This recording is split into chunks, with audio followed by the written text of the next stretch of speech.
জ্যেষ্ঠ সাংবাদিক বুলি সমাজত দম্ভালি মাৰি ফুৰা মনোজ গোস্বামী নামৰ ব্যক্তিজনে যি আহোম জনগোষ্ঠীক লৈ অপমানসূচক মন্তব্য দিছে আৰু তেওঁ অসমীয়া জাতিটোক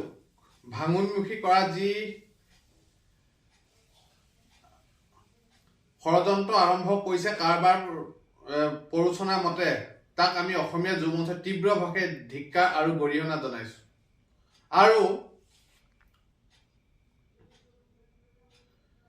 অসমৰ অস্তিত্ব প্ৰায় সংকটজনক। সেই সময়তে মনোজ গোস্বামী নামৰ হালধীয়া সাংবাদিকতাৰ পোছাক পিন্ধা এই ব্যক্তিজনে 600 বছৰীয়া শৌৰ্য বীৰ্য প্ৰতীক আৰু বৰ অসম গঢ়োতা আৰু বৃহত্তৰ অসমীয়া জাতি গঢ় দিওঁতা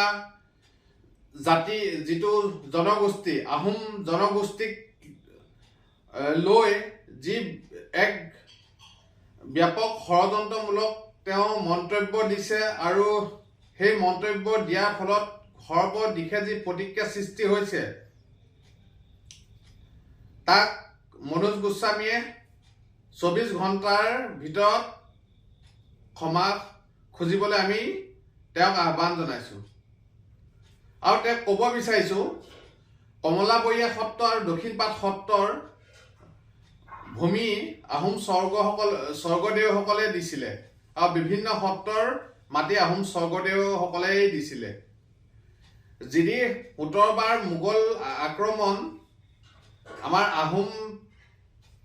600 বছৰীয়া ৰাজত্বৰ বীৰসকলে যদি প্ৰতিৰোধ নকৰিলেহেঁতেন তেনেহ'লে আজি দক্ষিণ পূব এছিয়াৰ ডেমোগ্ৰাফি সম্পূৰ্ণ সলনি হৈ গ'লহেঁতেন। আজি ইয়াত মহাপুৰুষ শ্ৰীমন্ত শংকৰদেৱৰ নৱ বৈষ্ণৱ ধৰ্মৰ অস্তিত্ব নোহোৱা হৈ গ'লহেঁতেন। ইয়াত যদি 100 বছৰ মোগলে ৰাজত্ব কৰাহেঁতেন এই মনোজ গোস্বামী নামৰ ব্যক্তিজনৰো কোনো অস্তিত্ব নাথাকিলেহেঁতেন। এনেকুৱা মুখা পিন্ধা ধুৰন্ধৰ সাংবাদিক মনোজ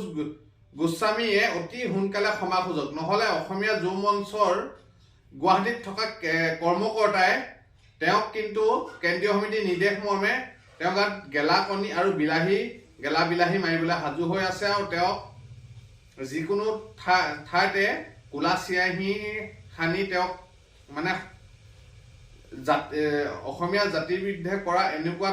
আৰু আহোম জাতিৰ বিৰুদ্ধে কৰা এনেকুৱা টুলুঙা মন্তব্যৰ প্ৰত্যুত্তৰ দিয়া হ'ব বুলি আমি তেখেতক সকিয়নি প্ৰদান কৰিছোঁ। আৰু অসমৰ মুখ্যমন্ত্ৰী ডাঙৰীয়াই যি জাতি মাটি ভেটিৰ কাৰণে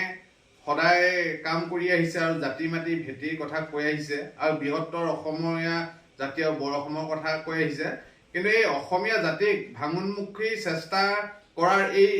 কৰিবলৈ চেষ্টা কৰা এই মনোজ গোস্বামী নামৰ এই বদনজনক অতি সোনকালে বিহিত ব্যৱস্থা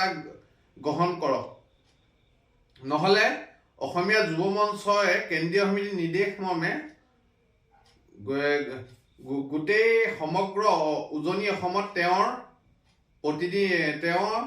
আমাৰ অসম কাকতখন বৰ্জন কৰিবলৈ বাধ্য হ'ব আৰু তেওঁক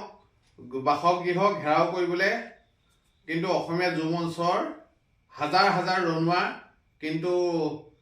বাধ্য হ'ব। ইয়াৰ ফলত যদি কিবা ভয়াৱহ পৰিস্থিতি উদ্ভৱ হয় এই জাতিদ্ৰোহী বদন কুলাংগাৰ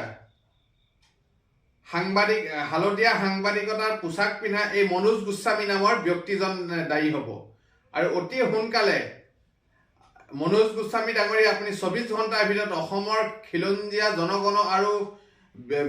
আহোম জনগোষ্ঠীৰ ওচৰত ক্ষমা খোজক আৰু বৃহত্তৰ অসমীয়া জাতিৰ ওচৰত ক্ষমা খোজক, নহ'লে কিন্তু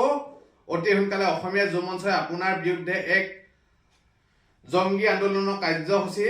ল'বলৈ বাধ্য হ'ব। ইয়াৰ ফলত যদি কিবা পৰিস্থিতি উদ্ভৱ হয় তাৰ কাৰণে মনোজ গোস্বামী